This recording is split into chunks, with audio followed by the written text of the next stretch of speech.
Hello everyone, কেমন আছো তোমরা সবাই? আশা করি ভালোই আছো। তো আজকে একটা রেসিপি তোমাদের সাথে শেয়ার করব, সেটা হচ্ছে কিনোয়ার রেসিপি। তো কিনোয়া কিন্তু খুব হেলদি একটা খাবার, যেটা আমরা রাত্রিবেলা ডিনারে ম্যাক্সিমাম দিনই করে থাকি।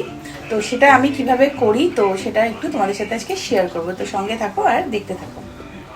তো দেখো, কিনোয়াটা আমার সেদ্ধ করা হয়ে গেছে, বাট সেদ্ধ করার প্রসেসটা তোমাদের দেখাতে পারিনি। আমি বলে দিচ্ছি, এই যে কাপটা আছে এটা হচ্ছে 1/4 কাপ। তো এই কাপের 2 কাপ, 2.5 কাপ আমি কিনোয়া নিয়েছিলাম। ভালো করে, খুব ভালো করে 4-5 বার ধুয়ে নিতে হবে, ঠিক আছে? তারপরে প্রেশার কুকারের মধ্যে হালকা ঘি, অল্প একটু ঘি বা সাদা তেল দিতে পারো, দিয়ে কিনোয়াটাকে ধুয়ে ভালো করে জল ঝরিয়ে নিয়ে একটু ভাজা ভাজা করবে, জাস্ট একটু নাড়িয়ে নেবে তেলের মধ্যে, যাতে লেগে না যায় আর কি। তারপরে এই কাপটারই 2 কাপ, আমি 2.5 কাপ কিনোয়া নিয়েছিলাম, সেখানে আমি 3 কাপ মতো জল দিয়েছি।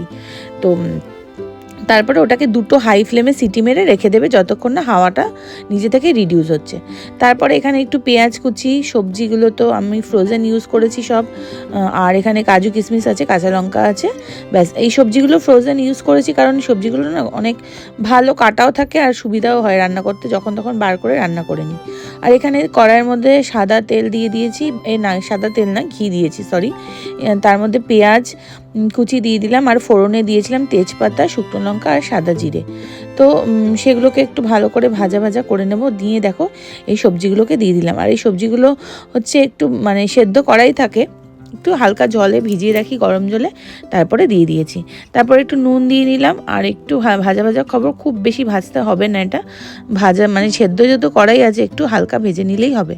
তারপরে কাজু কিশমিশটাও দিয়ে নিলাম, দিয়ে কাজু কিশমিশটাও সবজিটার সাথে ভালো করে ভেজে নিলাম। তো তারপরে সেদ্ধ করা কিনোয়াটা দেখো দিয়ে দিলাম। আর কিনোয়াটা দেখেছো খুব সুন্দর ঝরঝরে হয়েছে, কিন্তু ঠিক 2টো সিটি মেরেই বন্ধ করে দেবে হাই ফ্লেমে। তো এইভাবেই করবে, আর এটা কিন্তু খুব হেলদি একটা খাবার, আর খুব ভালো, কিনোয়াটা খাওয়া খুব ভালো। তো যাই হোক, তারপরে দেখো ভালো করে মিশিয়ে নিচ্ছি। আর এর মধ্যে তোমরা চিকেনও দিতে পারো। চিকেন দিলে যখন পেঁয়াজটা ভাজবে, তখন ওর মধ্যে সেদ্ধ করা চিকেনটা দিয়ে একটু ভেজে নেবে।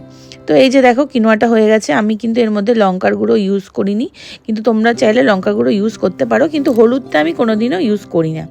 তো দেখো, কিনোয়াটা একদম রেডি হয়ে গেছে।